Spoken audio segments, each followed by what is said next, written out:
Moi, je me rappelle de mon père comme commerçant et comme conseiller et maire du village. Il était vraiment aimé de tout le monde. Notre père, là, il lui disait toujours, Fernand, lui, il se fait des châteaux d'Espagne.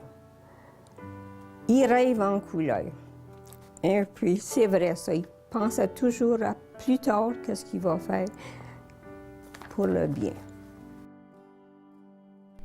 Plusieurs de ses rêves sont devenus réalité. Avant-gardiste et homme d'affaires exemplaire, Fernand Lavergne en a inspiré plus d'un.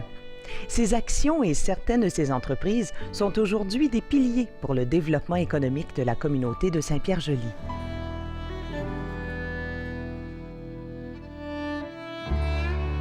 On a une bibliothèque à Saint-Pierre depuis 40 ans.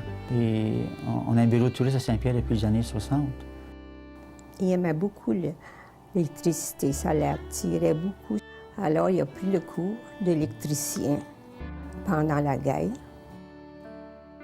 Il s'est ouvert un petit magasin. Il a commencé à vendre des appareils ménagers qu'il n'y avait pas à Saint-Pierre, qu'il n'y avait pas dans la région. Il a vendu des télévisions qui n'existaient pas avant les années 50.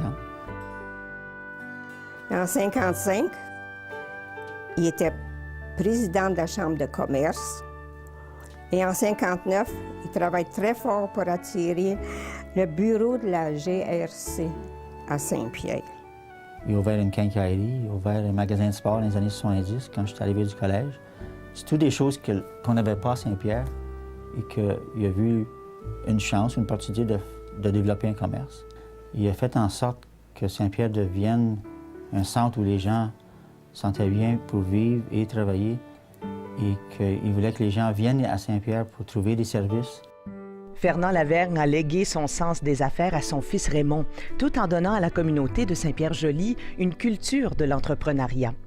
Décédé en 1989 à l'âge de 74 ans, il serait certainement heureux de voir la croissance de son village.